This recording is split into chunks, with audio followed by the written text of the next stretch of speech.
नमस्कार. आज तृप्तीज किचन कट्ट्यामध्ये ना मस्त असा उपवासाचा पदार्थ आपण पाहतोय, जो खूप खुसखुशीत लागणार आहे. आज आपण पाहतोय खुसखुशीत अशी गूळ शेंगदाण्याची चिक्की. आता तुम्ही म्हणाल चिक्की कुठे खुसखुशीत असते, ती तर खूप कडक असते, चावताना दात अगदी दुखून येतात. पण आजची जी चिक्की आहे ना खरंच खुसखुशीत होते. 2 पदार्थांमध्ये तयार होणारा हा पदार्थ जो तुम्ही 6 महिने एकदा बनवला ना की मग 6 महिनेसुद्धा एन्जॉय करू शकता. इतका छान टिकतो सुद्धा आणि बनवायला तर नेहमीप्रमाणे सोपा आहे.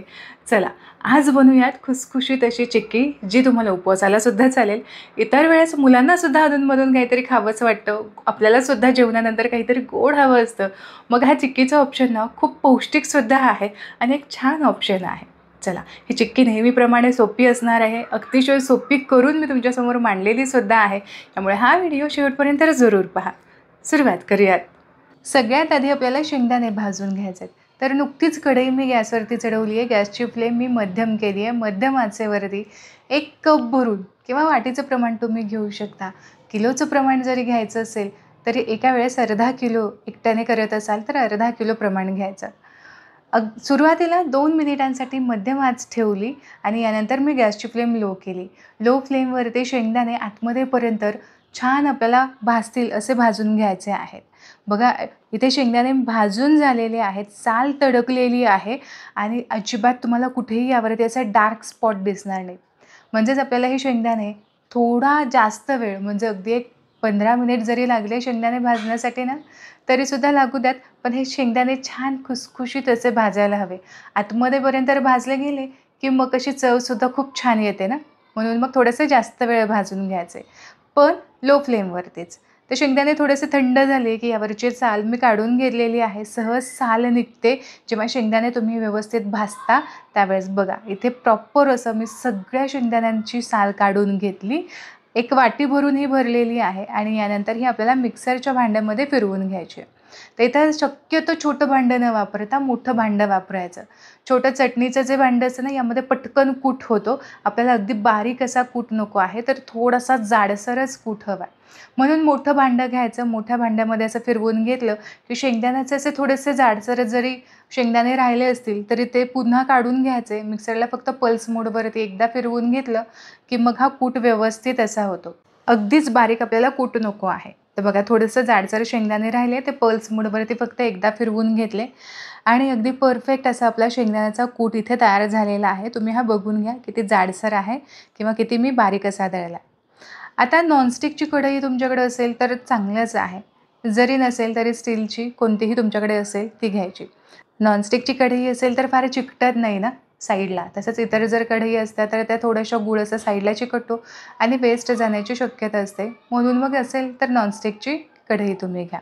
सुरुवातीला फक्त आपल्याला एक छोटा चमचा भरून यामध्ये तूप घालायचं आहे आणि मग जेवढे शेंगदाणे आपण घेतलेले आहेत तेवढाच आपल्याला गूळ घ्यायचा आहे. जरी अर्धा किलो तुम्ही शेंगदाणे घेतले तरीसुद्धा अर्धा किलोच आपल्याला गूळ घ्यायचा आहे. हे समप्रमाण असायला हवं. गूळ लगेचच मेल्ट व्हावा ना यासाठी फक्त एक छोटा चमचा भरून आपल्याला यामध्ये पाणी घालायचं आहे. पटकन गूळ मेल्ट होतो. तसंच जर तुम्ही करत बसाल ना तर मग उगीचच गुळाला जो आहे तो डार्क रंग येतो आणि खूप वेळ लागतो. एक छोटा चमचा पाणी घातलं की पटकन गूळ मेल्ट झाला, यामधले खडे संपूर्णपणे निघून गेले. आधीच चिरताना तो थोडासा बारीक मी चिरून घेतला होता की जेणेकरून आपला बराचसा वेळसुद्धा वाचेल. आता यानंतर ना आपल्याला छान गूळ शिजवून घ्यायचा आहे. म्हणजेच काय तर याचा पाक बनवायचा आहे. पाक कसा बनवायचा? अगदी तो कठीण असायला हवा. आता कसा असायला हवा ते सुद्धा सांगते. आता पाकाचा रंग तुम्ही बघितला, सुरुवातीला फक्त ना तार खेचल्यासारखी होते आणि लगेचच ती तुटलीसुद्धा जाते. हा काही आपला पाक इथे आपल्याला तयार झालेला नाही. अशा वड्या केल्या तर खूप त्या मऊ पडतील आणि सेटसुद्धा होणार नाही. म्हणून मग काय, आत्ता फक्त पाकाचा रंग तुम्ही बघून घ्या. बऱ्यापैकी फेंट दिसतोय, पण हा पाक शिजला की असा थोडासा काळपट दिसतो. म्हणजेच इथे आपला पाक तयार व्हायला सुरुवात झालेली आहे. थोडंसं पाण्यामध्ये घालून पाहिलं तर छान गोळी तयार होती आहे, पण पाक असा व्यवस्थित आपल्याला हातामध्ये घेऊन असा गोल करता येत नाही आहे. म्हणजेच आपला हा पाक शिजला आहे, पण तरी देखील आणखीन शिजवण्याची गरज आहे. आपल्याला पाक असा हवा आहे की जो थोडासा कडक होईल, असा पटकन तुटलासुद्धा जाईल, असा आपल्याला पाक हवा आहे.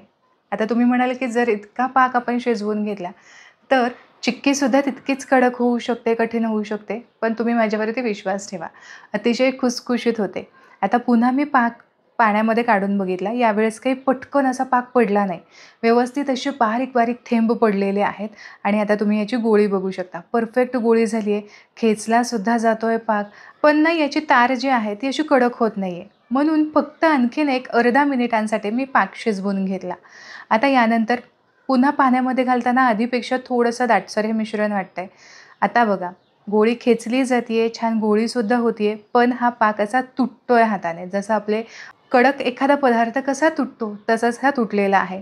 असाच आपल्याला पाक हवा आहे. पाक इथे तयारच झाला की गॅसची फ्लेम मी बंद केली आणि यानंतर शेंगदाण्याचा कूट यामध्ये घालून चांगलं मिक्स करून घेतलं. शेंगदाण्याचा कूट मिक्स केला की हा पाक आहे ना असा खूप कठीण राहत नाही. तो छान खुसखुशीत होतो आणि यामुळेच या वड्या पटकन सेटसुद्धा होतात. बघा, पटापट ही कृती आपल्याला करून घ्यायची आहे. पटकन हे मिक्स करून घ्यायचं आणि लगेचच वेगळ्या भांड्यामध्ये आपल्याला हे काढून घ्यायचं आहे. हवं तर ही तयारी तुम्ही आधीच करून ठेवली तरीसुद्धा चालेल.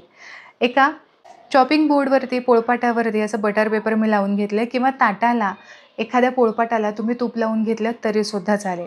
यानंतर या बटर पेपरवरती आपल्याला हे मिश्रण काढून घ्यायचं आहे. दुसरा बटर पेपर मी यावरती ठेवणार आहे आणि छान एकसारखी अशी ही वडी हे मिश्रण मी लाटून घेणार आहे. जेव्हा तुम्ही ताटामध्ये वगैरे करता ना, त्यावेळेससुद्धा एखादा प्लास्टिकचा पेपर तुम्ही यावरती अंथरू शकता आणि वरून तुम्ही लाटलत ना तरीसुद्धा व्यवस्थित असं पसरलं जाईल मिश्रण आणि एकसारख्या वड्यासुद्धा होतील. साधारण मी एक चौकोन आकार करण्याचा प्रयत्न केलेला आहे. चांगलं हे एकसारखं लाटून घेतलं आहे. बऱ्याचदा साईडच्या ज्या कडा आहेत ना त्या थोड्याशा चिरा जाऊ शकतात, कारण लगेचच मिश्रण हे थंड व्हायला सुरुवात होते आणि हे मिश्रण पटकन थंड होतं आणि म्हणूनच आपल्याला हे मिश्रण एकदा लाटून झालं की लगेचच आपल्याला चिक्कीचा आकार याला देऊन घ्यायचा आहे. म्हणजेच काय तर अगदी हलक्या हाताने यावरती आपल्याला सुरीने, चाकूने किंवा कटर तुमच्याकडे असेल त्याने हे कट करून घ्यायचं आहे. जसे जमेल तसे तुम्ही कट करून घ्या, कारण हे मिश्रण थंड व्हायला फार वेळ लागत नाही. ही कृती आपल्याला अतिशय पटापट करावी लागते. तर चौकोनी आकारामध्ये मध्यम आकार मी ठेवलेला आहे. खूप मोठा नाहीत, खूप छोटा नाहीत, असे मी आकार देऊन घेतलेले आहेत. तर साधारण एक 15 ते 20 मिनिटांसाठी मी हे असंच ठेवलं होतं. हे बऱ्यापैकी थंड होऊ देऊयात. आत्ता थोडंसं चिकट आपल्याला जाणवतं, पण थंड झालं की छान खुसखुशीत होतात. पातळ अशा वड्या मी इथे कट करून घेतल्या होत्या. मिश्रण चांगलं पातळ मी लाटलं होतं. तुम्हाला हवं असेल तर थोडंसं जाडसुद्धा तुम्ही लाटून घेऊ शकता. बटर पेपर होता म्हणून मिश्रण अजिबात खाली चिकटलं नाही. चिक्क्या बघा किती व्यवस्थित तुटल्या जातात आणि वाटतायत की नाही तोडतानाच खुसखुशीत झाल्या असतील. अजिबात या चिक्क्या हाताला चिकट लागत नाहीत किंवा तोडताना असं अजिबात होत नाहीत की या खूप खेचल्या जातात, खूप कठीण वाटत आहेत. मस्त खुसखुशीत अशा या चिक्क्या तयार झालेल्या आहेत आणि आता ह्या तुम्ही डब्यात भरून ठेवल्या की 5-6 महिने तरी काही होत नाही. तर तुम्हीसुद्धा अशा पद्धतीने चिक्की नक्की बनवून पहा, जे तुम्ही उपवासासाठी सुद्धा खाऊ शकता किंवा जेवण झाल्यानंतर आपल्याला काहीतरी थोडंसं गोड हवं असतं, यासाठी सुद्धा ह्या चिक्क्या अगदी परफेक्ट आहेत, पौष्टिक आहेत. आशा करते आजची ही रेसिपी तुम्हाला आवडली असेल. रेसिपी आवडली तर व्हिडिओला लाईक जरूर करा. तुमच्या मित्रांनी परिवारामध्ये नक्की शेअर करा. पुन्हा भेटूयात अशाच एका खमंग खुसखुशीत रेसिपीसोबत. तोपर्यंत स्वस्थ राहा आणि मस्त मस्त खात राहा.